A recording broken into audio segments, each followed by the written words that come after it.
gente vê nessa história aqui um homem possesso por demônios, do qual todos tinham a ideia de que ele era invencível.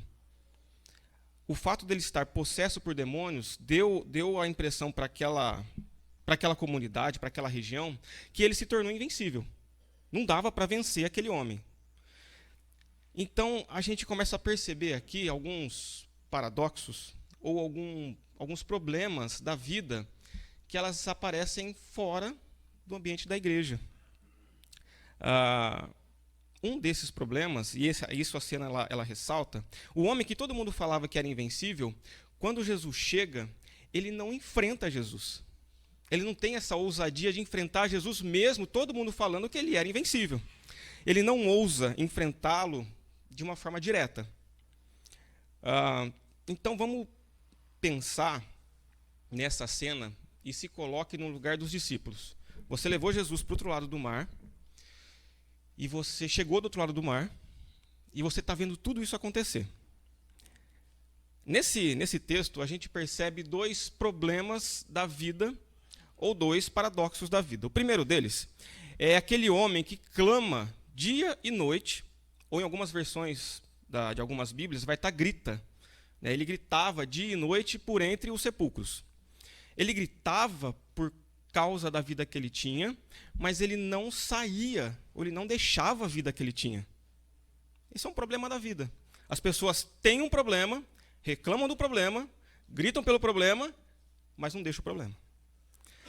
O segundo problema é bem a questão do mal, bem a questão da maldade no mundo. A maldade, ela tem uma aparência de invencibilidade, uma aparência de que ela não pode mais ser detida. O desenrolar do mal, a evolução do mal e do pecado no mundo, às vezes dá a impressão de que não dá mais jeito, acabou. Então, tendo tudo isso em mente, juntando e costurando tudo isso, a gente pode começar a perguntar e buscar respostas nesse texto, como, por exemplo, como está o mundo lá fora sem Cristo? Então, fora das paredes da igreja, como é que está tudo lá fora? O que está acontecendo lá fora, né? E o que acontece? Essa pergunta ela é clássica, né? O que acontece quando Jesus chega lá? Então, o mundo lá fora, sem Cristo, está numa determinada situação, e quando Jesus chega lá, acontece outra determinada situação. O que a gente encontra em tudo isso? Então, a gente tenta ver e responder esses problemas da vida a partir dessa cena. Então, o primeiro deles, que é aquilo que eu falei, né, de pessoas que elas gritam pelo problema que elas têm, mas elas não conseguem deixar o problema que elas têm. Isso me traz muito a ideia de pessoas que estão se desumanizando, pessoas desumanizadas. Aqui a gente tem que voltar um pouquinho na história, não muito, né? Mas depois da queda do homem, a gente vê a sociedade se afastando cada vez mais de Deus, fato. E nos dias de hoje, as pessoas elas fazem de tudo, não somente para tirar Deus da equação da vida, mas para tentar provar que Deus não existe. Então, assim, não basta mais você querer tirar Deus da escola. Não basta mais você querer tirar Deus do trabalho. O que as pessoas querem? Elas querem provar que Deus não existe. Tem muita gente batendo nessa tecla e tentando provar por A mais B cientificamente que Deus não existe. E aí, quanto mais longe uma pessoa estiver de Deus, menos humana ela se torna. Ela perde essa capacidade de ser humano, à medida que perde-se Deus de vista. Então, à medida que você se afasta de Deus, você perde essa capacidade de ser humano quando você não enxerga mais esse Deus. E uma vez, né, que Deus é o padrão, obviamente, o padrão perfeito de homem ou de ser humano através de Jesus Cristo. É através de Jesus que temos um vislumbre de como nós deveríamos ser nos aspectos de amor, relacionamento, pensamento, trabalho, discernimento entre bom e mal, certo e errado, etc. Jesus ele é o padrão perfeito de homem. E ele é um vislumbre do que a gente deveria ser se não fosse o pecado. Então, a gente faz a primeira pergunta. Se as pessoas estão desumanizadas, o que é ser desumanizado? O que é ser desumanizado?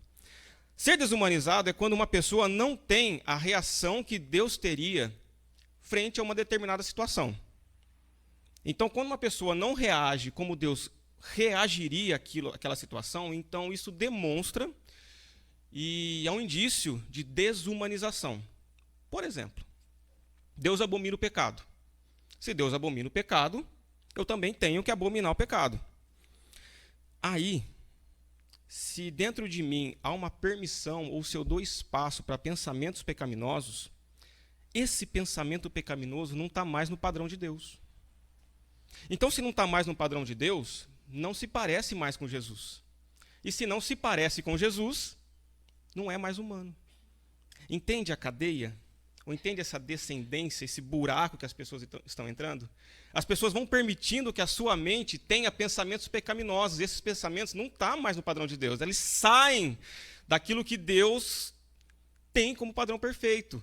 As pessoas não reagem mais com esse padrão divino por causa do pecado. Se eu tenho um pensamento pecaminoso, eu não me pareço com Jesus. Eu deixo de parecer com Jesus. E se eu não me pareço com Jesus, eu deixo de ser humano conforme a Bíblia fala. Eu vou deixando isso. E o caminho cristão ele tem que ser o contrário. E uma das formas que a gente percebe isso, qual é? É através dos relacionamentos. Relacionamento. É meio pesado isso, mas é verdade. Nunca houve, talvez na história, relacionamentos tão superficiais ou tão fúteis no mundo como nos dias de hoje. Não há mais conversa, e tem estudo a respeito disso, principalmente entre jovens, não se tem diálogo, tem simplesmente exposição das ideias. Então a pessoa ela cria um conceito, ela mesma, cria um conceito sobre determinado assunto, e aí quando ela tem essa oportunidade de falar sobre esse assunto, ela joga tudo para outra pessoa, aceitando outra pessoa ou não. E aí, essa ideia, ela é ou super valorizada, super elogiada, né, e sempre através de redes sociais, ou ela é rechaçada. Né, todo mundo joga pedra nela. E a pessoa não está nem aí. Vemos também a questão da hiperindividualização da pessoa. Pessoas que querem cada vez mais estar só, individuais, isoladas. Só que se eu deixar isso entrar da porta da igreja para dentro, eu jogo tudo aquilo que o apóstolo Paulo fala sobre corpo na lata do lixo. E tem infelizmente isso acaba entrando na igreja, tá? Por exemplo, você pega lá João 3,16. Porque Deus amou o mundo de tal maneira, e por aí vai. Essa palavra mundo, ela dá a intenção, e essa é a intenção do escritor, a questão de pluralidade. Plural, pessoas, várias pessoas. Né? Só que aí tem alguns pastores que eles fazem o quê? Eles chegam assim para a igreja e falam assim, olha, irmão, tira a palavra mundo e coloca o seu nome. Agora repete o versículo, porque Deus amou, né, no caso aqui, porque Deus amou o Júnior de tal maneira. Isso é incentivo à individualização. Se o escritor, né, que de João 3,16 quisesse dar individualização, ele teria colocado porque Deus amou cada um de maneira individual e tudo. Mas não. O escritor colocou mundo, plural, comunidade, corpo. A gente aqui, ó, junto. Isso faz como que se uma pessoa não precisasse mais da outra. É só ir no mercado. Vai no supermercado, tem aquelas porções individuais agora. Não tem mais aquela coisa de almoço para 5, 6, 10, 15, 20 pessoas. Você vai lá e compra aquela lasanha bolonhesa só para você. Aí você come sozinho na sua casa, vendo televisão. Né? Uma outra coisa, a futilidade do casamento. Prova que os relacionamentos também estão cada vez mais superficiais. Como? A partir do momento que o outro passa a ser somente um objeto de prazer e satisfação. Então, quando se está satisfeito, eu pego aquele objeto e jogo fora.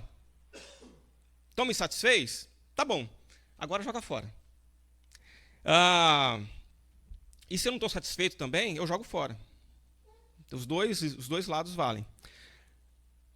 Eu não preciso mais daquele objeto. Então, quando eu não preciso mais, joga no lixo.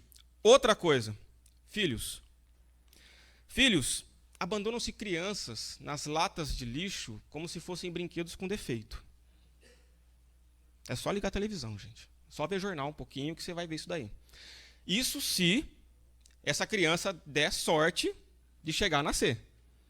Isso se a mãe não abortar no meio do caminho.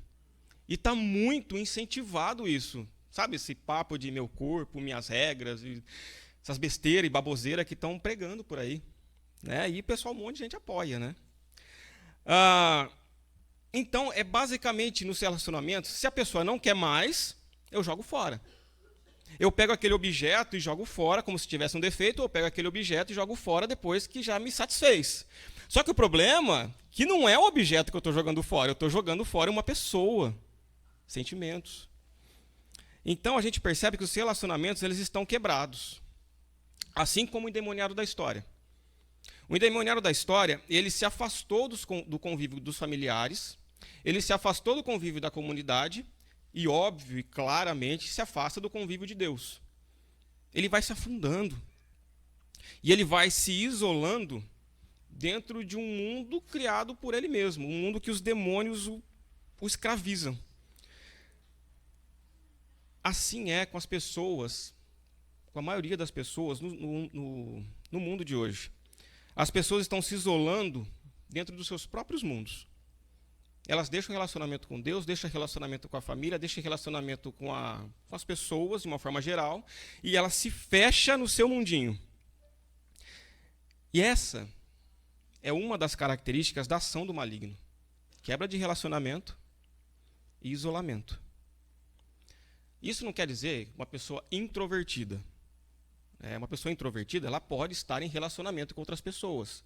Existem níveis de relacionamento, mas quando eu quebro isso de uma vez, ou eu quebro e me afasto de todo mundo, isso a gente acaba entendendo como sendo a ação do maligno contra a humanidade e contra aquilo que Deus criou no início perfeito.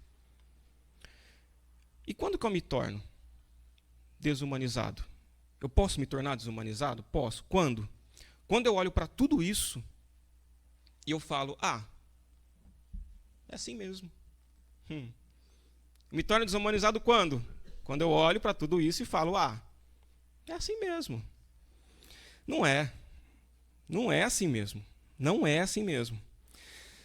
E aí, a gente tem que começar a pensar o que pode ser ferramenta para o maligno usar para o maligno usar para gerar essa quebra de relacionamento e esse isolamento das pessoas. Bom, tem algumas ferramentas que elas são muito óbvias e muito claras nisso. Por exemplo, drogas. A droga ela quebra relacionamento e a droga ela isola uma pessoa. Álcool. Álcool também quebra o relacionamento e álcool também isola uma pessoa. Mas tem algumas outras coisas, isso é muito claro, mas tem algumas outras coisas que elas são mais sutis, elas são mais estratégicas, elas vão entrando na vida das pessoas que elas nem acabam percebendo. São coisas que a gente tem no dia a dia, eu e você, e são coisas que, enquanto ela está num processo de equilíbrio, enquanto está equilibrado, aquilo é uma bênção, aquilo é maravilhoso. Mas se aquilo sai de equilíbrio, pode ser uma ferramenta para o maligno usar contra você. Então, assim, enquanto está no equilíbrio, enquanto está equilibrado, está ali tudo harmonizado, está ótimo, é bênção, você agradece a Deus. Mas quando aquilo começa a sair de equilíbrio, aquilo se torna uma ferramenta em potencial para o maligno agir contra você. Por exemplo, trabalho. Trabalho, ele é uma bênção, desde que esteja em equilíbrio. E como é que você sabe que o trabalho ele está em equilíbrio? É quando tudo tem harmonia. Você consegue trabalhar, você consegue estar com a família, você consegue estar aqui na igreja, você consegue descansar, e você tem aquela impressão de que tudo se encaixa. Sabe aquele quebra-cabeça que as peças elas se encaixam perfeitamente? Mas, quando o trabalho sai desse equilíbrio, ele pode ser mortal. Trabalho pode matar? Juninho, eu nunca vi alguém morrer de tanto trabalhar. Olha só. Matsuri Takahashi tinha 24 anos e trabalhava em uma grande empresa de publicidade no Japão havia 7 meses, quando pulou da janela de um prédio onde morava, que era da própria empresa, na noite de Natal de 2015. Takahashi havia acabado de se formar na prestigiosa Universidade de Tóquio e expunha as condições duras de trabalho na sua conta do Twitter, uma rede social que tem por aí, onde detalhava jornadas de até 20 horas diárias. A carga horária disparou em outubro de 2015, quando ela só chegava em casa por volta das 5 horas da manhã, depois de ter trabalhado dia e noite. Além disso, ela não teve nenhum dia de folga durante 7 meses em que esteve na empresa. Antes de se matar, Takahashi deixou um bilhete para a mãe no qual escreveu: "Você é a melhor mãe do mundo, mas por que tudo tem de ser tão difícil?" Semanas antes da sua morte, ela escreveu uma mensagem nas redes sociais em que dizia: "Eu quero morrer." Em outra, alertava: "Estou física e mentalmente destroçada." Ela, essa moça, 24 anos, trabalhou por 7 meses seguidos sem folga. No primeiro dia de folga que ela teve, o que ela fez? Se matou. E as redes sociais, ela demonstrava isso. Ela gritava isso. Igualzinho o endemoniado da história. Ela gritava. Um outro exemplo, e isso aconteceu, hoje é dia 22, umas 2 semanas atrás. Olha só. Amar a Jesus nem sempre cura pensamentos suicidas. Amar a Jesus nem sempre cura depressão. Amar a Jesus nem sempre cura o transtorno de estresse pós-traumático. Amar a Jesus nem sempre cura a ansiedade. Mas isso não significa que Jesus não nos oferece companhia e consolo. Ele sempre faz isso. Bonito, né? Esse foi o desabafo do pastor Jared Wilson no dia em que tirou a própria vida. Aconteceu dia 9 de setembro. Um pastor de 30 anos, casado, com 2 filhos pequenos. Inclusive, um dos filhos tem a idade do Joaquim, mais ou menos, 1 ano e pouquinho. A destruição do pastor gerou a destruição do pastor gerou uma destruição em cadeia. A destruição dele destruiu a família, destruiu a igreja, ele era pastor de jovens lá nos Estados Unidos, e destruiu cada jovem que ele pastoreava. Destruiu tudo. Imagina, questão de minutos. E aí, como é que eu percebo a desumanização das pessoas? É porque surge nas redes sociais uma pessoa de uma página cristã, reformada, evangélica, seguidor de Jesus. E em meio a toda essa tragédia, a única coisa que essa pessoa consegue fazer é perguntar: "E aí? Foi para o céu ou foi para o inferno?"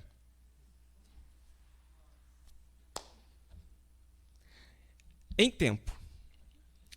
O assunto de suicídio, ele pode e deve ser, sim, discutido e conversado nas igrejas. Se vai para o céu, se vai para o inferno, tudo isso pode ser falado, pode ser conversado, dá um bom debate, inclusive.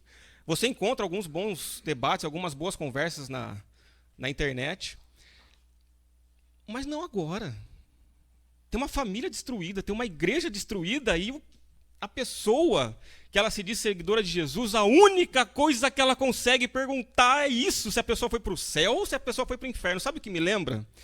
Jesus, quando ele olha para os fariseus e fala assim: "Ai de vós, fariseus hipócritas, porque vocês consomem as casas das viúvas sob o pretexto de fazer grandes orações." Então, o que Jesus está dizendo isso? Você usa uma tragédia para levantar uma questão teológica. Olha, estou fazendo teologia, estou perguntando se a pessoa que cometeu suicídio vai para o céu ou para o inferno. Não é agora. Quer falar sobre isso? Fala, mas não levanta a tragédia de uma família para usar esse pretexto. Isso é um oportunismo farisaico. Os fariseus, eles entendiam muito da Bíblia que eles tinham na época, mas não eram humanos, não tinham sentimento. E a gente chega na conclusão que nós perdemos a nossa capacidade de ser humano. A gente pode citar outros exemplos aqui, como, por exemplo, redes sociais. As pessoas, e a internet de uma forma geral, né? As pessoas entram no próprio mundo, nessa Second Life, entram, se isolam, criam um mundinho ali dentro, onde ela é o todo-poderoso da sua própria rede social. Festas. Festa pode quebrar meu relacionamento? Pode. Tem um churrasco domingo, meio-dia. A pessoa não vem de manhã porque tem que arrumar almoço. Tem gente que vai em uma festa no sábado à noite e não consegue levantar para vir na igreja no domingo. Quebra o relacionamento com Deus. Bens materiais. Que nem eu falei, se em equilíbrio, é uma bênção. Se em desequilíbrio, é problema. A pessoa trabalha e compra um apartamento na praia. Uau, bênção. Aí a pessoa continua trabalhando durante a semana. Chega no final de semana, ela fala assim, mas eu preciso limpar o apartamento, eu preciso fazer manutenção nele, eu tenho que ir lá. Aí onde ela está no final de semana? Pelo menos está na praia, né? Não, mas está ruim, gente, não está bom. Então você percebe? A pessoa compra um celular, compra um carro, compra uma casa, né? São coisas que nem eu falei, que se em desequilíbrio, elas podem arrebentar o nosso relacionamento com as pessoas e arrebentar o nosso relacionamento com Deus. E pode, por consequência disso, nos isolar num mundo diabólico, maligno. E é isso que o maligno quer. As pessoas se isolam, igualzinho o endemoniado da história. Esse é o problema número 1. O problema número 2 não vai dar tempo de eu falar hoje aqui. Mas como é que eu resolvo esse problema? Como é que eu resolvo esse paradoxo? Como é que eu trato isso? É fazendo o que os discípulos fizeram. É levando Jesus.